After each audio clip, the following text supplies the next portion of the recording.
Assalamualaikum, selamat datang kembali di Guru Gebul Channel. Ini adalah episode lanjutan dari episode yang Assalamualaikum, selamat datang kembali di Guru Gebul Channel. Ini adalah episode lanjutan dari episode Assalamualaikum, selamat datang kembali di Guru Gembul Channel. Ini adalah episode lanjutan dari episode yang kemarin tentang ateisme di seluruh dunia, tentang perkembangan dan definisinya. Di episode yang lampau saya sudah pernah mengatakan bahwa kita akan menganalisis kenapa pertumbuhan ateis demikian pesat dari mulai tahun 1900 sampai pertengahan abad. Tentu saja kita juga akan membahas tentang anggapan kenapa orang-orang ateis itu pintar-pintar, karena memang banyak sekali faktanya yang menyebut bahwa orang-orang saintis itu biasanya mereka itu adalah ateis. Nah, jadi bahasan kali ini kita akan agak panjang. Ayo kita mulai.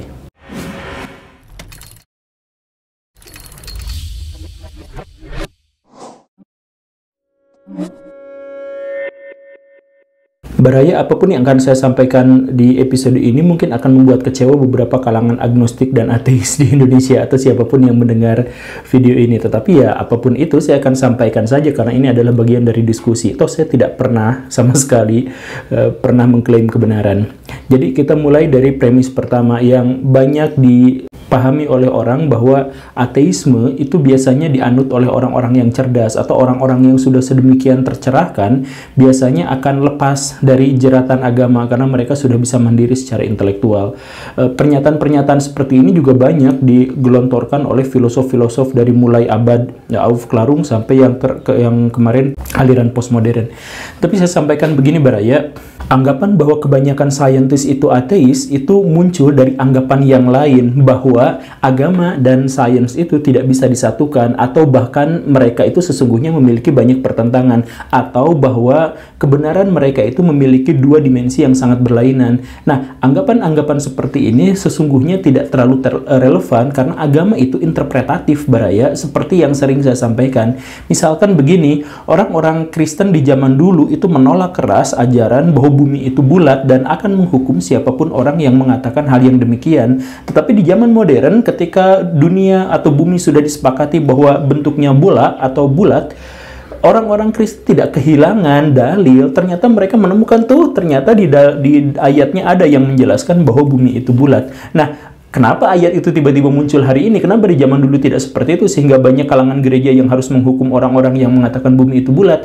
Karena pada waktu itu interpretasi terhadap agama lain dengan interpretasi agama pada masa kini. Jadi masalahnya bukan dalil, masalahnya itu adalah interpretasi. Atau kemudian ketika para saintis mengatakan bahwa bagaimana mungkin agama itu menyebutkan bahwa dunia alam semesta ini terbentuk dalam waktu 6 hari, sedangkan penelitian ilmiah jelas menyebutkan bahwa dunia ini terbentuk dalam 15 miliar tahun. Nah, misalkan pernyataan seperti itu, kalangan agamawan kan masih aja bisa berkelit bahwa ya nggak gitulah, kan satu hari yang dimaksud di situ itu nggak sama dengan satu hari sekarang, tapi satu hari Tuhan dan lain sebagainya. Nah, apologi-apologi ini sesungguhnya lebih dekat kepada cocokologi, tetapi bagaimanapun ini adalah salah satu mekanisme pikir yang populer dan diterima oleh masyarakat. Maka pernyataan bahwa ilmuwan pada umumnya itu adalah ateis, atau ateis itu pada umumnya kok pinter-pinter, itu sesungguhnya terbantahkan. Misalkan ada penelitian yang dilakukan oleh Howard Auckland yang menyebutkan bahwa di Italia, di India, di Hong Kong, dan di beberapa negara yang lainnya, saintis itu pada umumnya percaya agama, bahkan taat beragama. 70% atau di atas itu saintis di Inggris, saintis di Prancis, di Jerman, di Amerika Serikat, dan sebagainya, itu adalah saintis-saintis yang mengatakan bahwa agama dengan sains itu tidak bertentangan.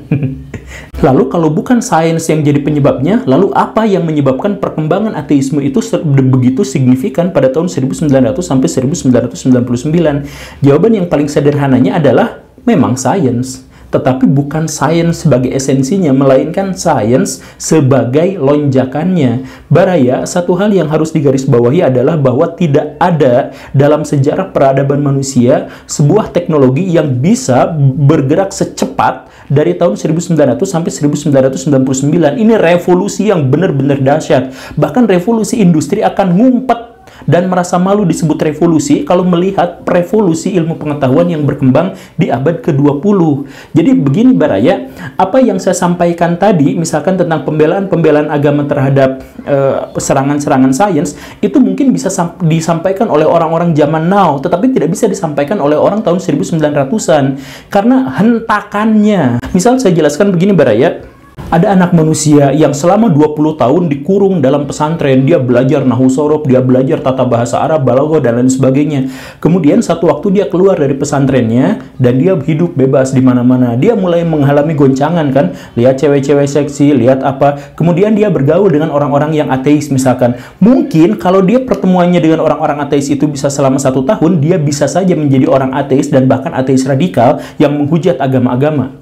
Kenapa bisa seperti itu? Bukan soal bahwa dia telah menerima ateismenya, tetapi karena dia menghadapi goncangan yang luar biasa dalam kehidupannya, mendadak dan revolusioner.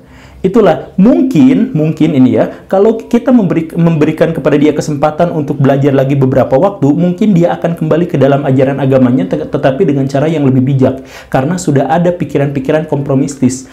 Makanya silahkan tandai Baraya akan cari siapapun orang-orang di Indonesia yang mengaku ateis misalkan, itu menjadi ateis ketika mereka usianya masih muda. Gak ada orang yang sudah tua, bangkotan gitu, sudah makan asam garam kehidupan, bla bla bla bla, kemudian di akhir hidupnya dia bilang saya ateis gitu. Itu jarang sekali. Kenapa seperti itu? Karena yang jadi masalahnya itu bukan soal penerimaan dia terhadap sains atau penerimaan dia terhadap kebenaran, tetapi perubahan pandangan yang sangat mendadak. Misal, saya juga punya temen, misalkan dia tuh taat beragama banget gitu ya. Tetapi setelah 10 tahun berdebat di Facebook tentang ajaran agama yang mana yang benar, dia kemudian pindah ke Kristen. Tak lama kemudian setelah itu dia langsung menyatakan, mendeklarasikan diri sebagai ateis. Kenapa? Karena ternyata semua agama itu bohong semua. Dan lain sebagainya, dan seterusnya, dan seterusnya. Saya pengen bilang begini Baraya, kalau memang orang pindah agama itu hanya gara-gara perdebatan di Facebook, itu harganya di mana? Itu murahan banget dalam tanda kutip, saya mohon maaf ya, itu murahan banget. Saya sampaikan begini Baraya, ini misalkan ya, Baraya mencintai seseorang, ada seorang cewek cantik luar biasa, pokoknya mah Baraya habis-habisan dia. Kita semua mengenal ada orang yang bisa bunuh diri, ada orang yang membunuh orang, ada orang yang melakukan penipuan, perampokan, dan sebagainya, dan itu latarnya cinta. Itu adalah hal yang lumrah di novel-novel maupun di dunia nyata, kita mengetahui itu. Tetapi kalau kita masuk ke dunia sains, misal ya, ternyata cinta itu garing Baraya, cinta itu gak ada apa-apanya. Cinta itu hanya terkait dengan hormon-hormon, yaitu progesteron, testosteron, feromon, oksitosin, yang karena satu hal terlecut oleh listrik statis di dalam otak sehingga bereaksi sedemikian rupa dan memunculkan rasa ketertarikan. Nah, cinta itu bermula dari hal-hal yang seperti itu, dan saintis zaman sekarang bisa sangat mudah menghilangkan cinta itu dengan merekayasa otak, merekayasa feromon-feromon dan sebagainya di dalam otak. Yang gay bisa jadi normal, dalam tanda kutip, jadi hetero, yang hetero bisa jadi gay dan sebagainya. Saintis zaman sekarang bisa melakukan itu. Karena apa? Karena cinta itu begitu mudah dalam tataran sains, begitu sederhana. Tetapi kalau saya tanyakan kepada Baraya mau nggak cintanya dihilangkan? Atau Baraya, sebenarnya cinta itu garing, itu hanya feromon aja yang bereaksi terhadap listrik statis. Baraya mau diperlakukan seperti itu, atau kemudian dengan cara seperti itu Baraya hilang langsung cintanya? Kan enggak, Baraya tetap bisa menikmati cinta, Baraya tetap bisa menderita karena cinta dan sebagainya, walaupun Baraya sudah mengetahui bahwa cinta itu sesungguhnya adalah hal yang sangat sederhana yang terjadi di dalam otak. Jadi demikian pun dengan agama, hanya gara-gara Baraya kemudian mengetahui ada fakta-fakta yang ternyata bertentangan dengan agama, itu tidak serta-merta menyebabkan Baraya hilang imannya. Kan itu hanya satu dimensi di antara sekian banyak dimensi. Dengan demikian, maka ateisme dalam hal ini itu muncul dari orang-orang yang melihat agama dalam perspektif yang sempit dan garing, yang melihat segala sesuatu hanya dari rasionalisme yang kering. Memandang agama itu tidak bisa hanya dilihat dari satu dimensi saja Baraya, bahwa pembuktian benar dan salahnya agama itu dilihat dari kemampuan kita dalam merasionalisasikan sesuatu, atau dilihat dari pembuktian-pembuktian empiris saja. Kalau seandainya pernyataan itu benar, maka orang-orang yang ranking 1 di kelasnya itu, atau profesor-profesor itu pasti akan menjadi orang-orang paling bahagia di seluruh dunia. Tetapi kan pada faktanya tidak seperti itu Baraya. Faktanya adalah terkait dengan agama kita membutuhkan terlalu banyak hal. Untuk meninggalkan satu agama kita membutuhkan terlalu banyak hal, bukan hanya kemampuan logika, empiris, silogisme, dan lain sebagainya. Kan banyak juga orang-orang yang tetap beragama walaupun mereka menguasai pengetahuan yang sangat luar biasa. Baraya, satu hal ya memang ini adalah pengalaman pribadi setiap orang. Saya tidak akan menghakimi apapun yang Baraya percayai. Cuman maksudnya, kalau orang-orang di masa lampau tahun 1900-an sampai 1945 itu begitu banyak orang yang keranjingan pada ateisme, banyak orang-orang yang pindah pada ateisme, itu bukan gara-gara sains, tetapi gara-gara pendadakan sains atau revolusi sains yang sangat luar biasa.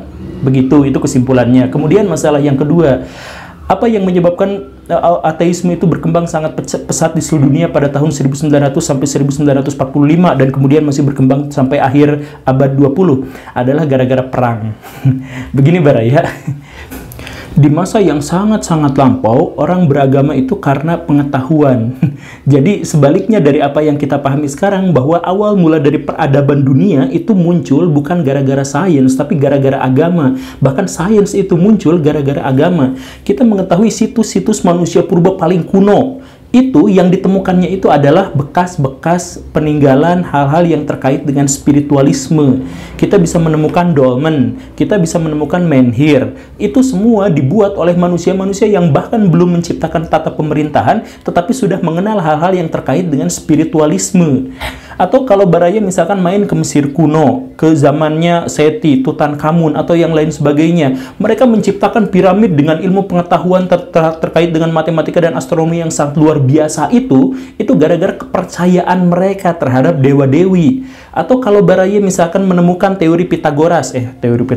rumus Pitagoras yang menyebutkan bla bla bla bla. Siapa penemunya? Adalah seorang mistisme, adalah seorang yang berusaha untuk mengungkap fakta dari rahasia-rahasia angka-angka Tuhan dia sebutnya. Nah, artinya peradaban itu muncul awal mulanya dari agama-agama.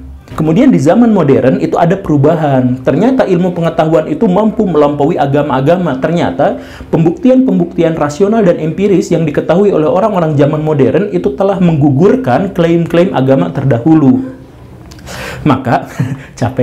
Maka di zaman modern itu kemudian orang-orang memisahkan antara agama dengan sains, epistemologinya dipisah dan sebagainya.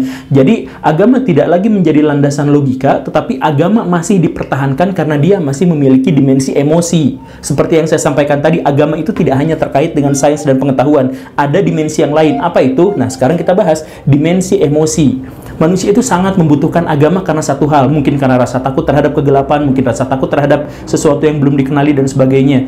Ya, kurang lebihnya seperti itu. Nah, jadi agama masih bisa bertahan, tetapi di tahun 1900-an itu ada goncangan besar terhadap emosi. Apa? Yang tadi saya sebut, perang besar. Sepanjang tahun 1900 sampai 1945 itu ada sekitar 100 juta orang yang meninggal dan sekitar 1 miliar keluarga yang berduka karena perang yang sangat luar biasa. Perang Dunia I, kemudian krisis ekonomi besar-besaran, dan Perang Dunia Kedua. Dampaknya luar biasa Baraya. Tragedi itu menghancurkan emosi sedemikian rupa. Kalau Baraya misalkan masih membingungkan apa hubungannya antara ateisme dengan perang, pada faktanya adalah kalau ada orang yang sudah tidak lagi percaya kepada agama karena logika dan dia hanya percaya gara-gara emosi, kemudian emosinya juga dihancurkan gara-gara tragedi yang namanya perang yang sangat luar biasa bengis dan menakutkan itu, banyak orang yang akhirnya beralih pada Tuhan. Saya punya murid, dia latarnya adalah seorang Katolik, tetapi kemudian pas SMP, ayah yang sangat dia cintai itu meninggal karena kecelakaan. Dia marahnya luar biasa, marah terhadap Tuhan, marah terhadap lingkungan, dan lain sebagainya. Kan kebanyakan di antara manusia itu menilai benar dan salahnya itu sesuai dengan yang menguntungkan dirinya. Kalau ada orang yang selalu memberi pada kita, kita sebut orang itu baik. Kalau ada orang yang selalu mengambil dari kita, kita sebut orang itu tidak baik. Kan seperti itu. Di antara Baraya juga kan banyak orang yang seperti itu. Baraya sangat setuju memuji-muji saya kalau apa yang saya sampaikan sesuai dengan apa yang Baraya inginkan. Tetapi kalau apa yang saya sampaikan tidak sesuai dengan yang Baraya inginkan, Baraya sebut saya ini bodoh atau apa yang semacam itu. Kan manusia itu selalu berpikirnya seperti itu. Nah, termasuk juga banyak sekali di antara manusia yang mengaitkan antara Tuhan dengan tragedi dirinya. Kalau Tuhan terus-terusan memberikan kepada dia kemakmuran apa dan sebagainya, maka Tuhan maha baik, kami bersyukur karena Tuhan bla bla bla bla bla. Tetapi ketika suatu kali dia mengalami tragedi yang sangat luar biasa, maka dia sebut Tuhan itu jahat. Dan Kalau Tuhannya sudah jahat, maka banyak di antara mereka yang akhirnya menghina, mengejek, dan tidak percaya lagi pada Tuhan. Alasan-alasan emosional itulah yang pada akhirnya meningkatkan ateisme sampai taraf yang paling tinggi. Dan kalaupun apa yang saya sebutkan misalkan disebut sebagai common sense, setidaknya common sense itu terlihat dari data-data bahwa melonjaknya ateisme di seluruh dunia itu berhubungan erat atau sama dengan kejadian Perang Dunia I dan Perang Dunia Kedua. Jadi, dalam hal ini kesimpulannya adalah bahwa ternyata untuk menjadi seorang ateis bukan gara-gara dia rasional, tapi gara-gara dia emosional. Begitulah ya. Kemudian kita menemukan alasan yang ketiga, kenapa banyak sekali orang-orang ateis yang muncul di abad ke-20, yaitu bahwa banyak sekali orang-orang beragama atau orang-orang yang dianggap sebagai agamawan itu jahat luar biasa. Kita kenal itulah baraya, tidak bisa disangkal lagi ya, bahwa orang-orang yang dikatakan agamawan itu banyak sekali orang-orang yang jahat. Bahkan yang lebih buruk daripada itu adalah mereka terbiasa untuk mengalasi kejahatan-kejahatannya itu dengan nama-nama Tuhan. Kemarin kita pernah singgung, ada orang yang miskin, ada orang yang malas bekerja, dia emang 100% pemalas, aslinya dia itu memang pemalas. Tetapi ketika dia ditanya, kenapa kamu malas? Ya karena ini kan rezeki Tuhan itu nggak bisa kita atur sendiri, nggak bisa gara-gara kita kerja kemudian kita jadi kaya. Kan banyak faktanya, mereka kan biasa bilang begitu ya, kan banyak faktanya itu ada orang yang kerja keras, miskinnya sama dengan miskin saya, tapi ada orang yang malas-malasan, cuma tanda tangan aja, gajinya miliaran. Kan banyak orang yang seperti itu. Ini adalah nasib. Yang penting kamu mau kaya mau miskin itu harus beribadah kepada Tuhan. Kan pikirannya banyak orang yang mengatakan seperti itu. Jadi dia menggunakan dalil-dalil agama untuk melegitimasi kemiskinan dan kemalasannya dia. Atau sebaliknya, ada orang yang terbalik, orang kaya raya perlente, dia rakus luar biasa, dia kaya, jalan-jalan ke Eropa, beli mobil Lamborghini dan lain sebagainya. Dapatnya dari mana? Dapatnya dari uang dari jemaahnya. Kemudian dia pamer di media sosial, ditanya sama orang, ini kenapa sih orang agamawan tapi kayak gini? Dia bilang, ya ini kan bagian dari teologi kemakmuran. Kita itu harus menunjukkan kekayaan kita, kita harus menunjukkan kesuksesan kita, menunjukkan bahwa kalau kita beriman kepada Tuhan, maka kita akan mendapatkan kesuksesan yang sangat luar biasa. Padahal itu ngambil dari duit jemaah ya. Ya baraya, kalau mau rakus, mau bilang rakus aja, ngapain juga bawa-bawa nama Tuhan. Kalau baraya pemalas, pemalas aja, ngapain bawa-bawa nama Tuhan. Tetapi kan faktanya seperti itu. Orang-orang yang sekarang sangat terkenal sebagai agamawan di Indonesia misalkan, itu adalah orang-orang yang teriak-teriak, kita memang harus membenci orang-orang kafir itu, karena pada prinsipnya orang kafir sama orang muslim itu harus saling membenci. Kalau kamu tidak membenci kekafiran, kalau kamu tidak membenci orang kafir, maka iman kamu itu dipertanyakan. Nah, banyak kan orang-orang yang ceramahnya seperti itu, ngejelek-jelekin kafir dan sebagainya. Nah, itu sebenarnya bukan gara-gara dalil agama, tetapi itu sesungguhnya adalah karena pada dasarnya dia memang pemarah, pada dasarnya dia hatinya penuh kebencian, pada dasarnya dia memang menderita, dan pengen menutup penderitaannya itu dengan menjelek-jelek pihak yang lain. Kita harus bumi hanguskan itu orang-orang kafir dan sebagainya. Ini adalah terkait dengan akidah kita. Nah, baraya, kalau sampai ada orang yang mengatakan kejahatannya sebagai ini adalah bagian dari akidah kita, dia sesungguhnya tidak pernah peduli dan tidak pernah tahu bahwa ada orang-orang di sekelilingnya yang melihat ceramahnya itu yang ngedumel dalam hati. Kok akidahnya salah? Kok akidahnya gini? Akhirnya banyak yang memunculkan ateisme. Akhirnya semakin banyak orang-orang yang meragukan agamanya sendiri. Kenapa seperti itu? Karena dia melihat kebenaran itu dilihat dari simbolnya. Maka dalam satu sisi ateisme itu wajar karena kejahatan dari kalangan agamawan. Tetapi di sisi lain orang yang menjadi ateis gara-gara melihat agamawan yang kurang ajar itu berarti dia melihat kebenaran dari sudut pandang simbol-simbolnya saja. Artinya, ya berarti dia nggak intelek-intelek amat dalam konteks itu, begitu baraya. Ya, saya katakan ya bukan berarti orang-orang yang ateis itu banyak yang tidak intelek. Sebaliknya, kita memang tidak bisa menghindari bahwa banyak sekali orang-orang ateis itu yang muncul gara-gara pencerahan dia atau gara-gara pengetahuan dia yang sangat luar biasa, ya kita akui itu. Tetapi kebanyakan orang-orang ateis, sebagian besar yang kita kenal sekarang yang dilihat dari statistik ini, muncul gara-gara alasan-alasan yang tidak terlalu rasional, tetapi muncul dari alasan-alasan yang emosional. Begitu baraya. Sebagai penutup saya pengen sampaikan bahwa mungkin saja di masa depan agama akan hilang, tetapi butuh waktu ribuan tahun untuk menghilangkan tradisi yang usianya juga ribuan tahun. Terima kasih karena sudah menyimak. Saya Guru Gembul, silakan ambil maknanya. Assalamualaikum warahmatullahi wabarakatuh.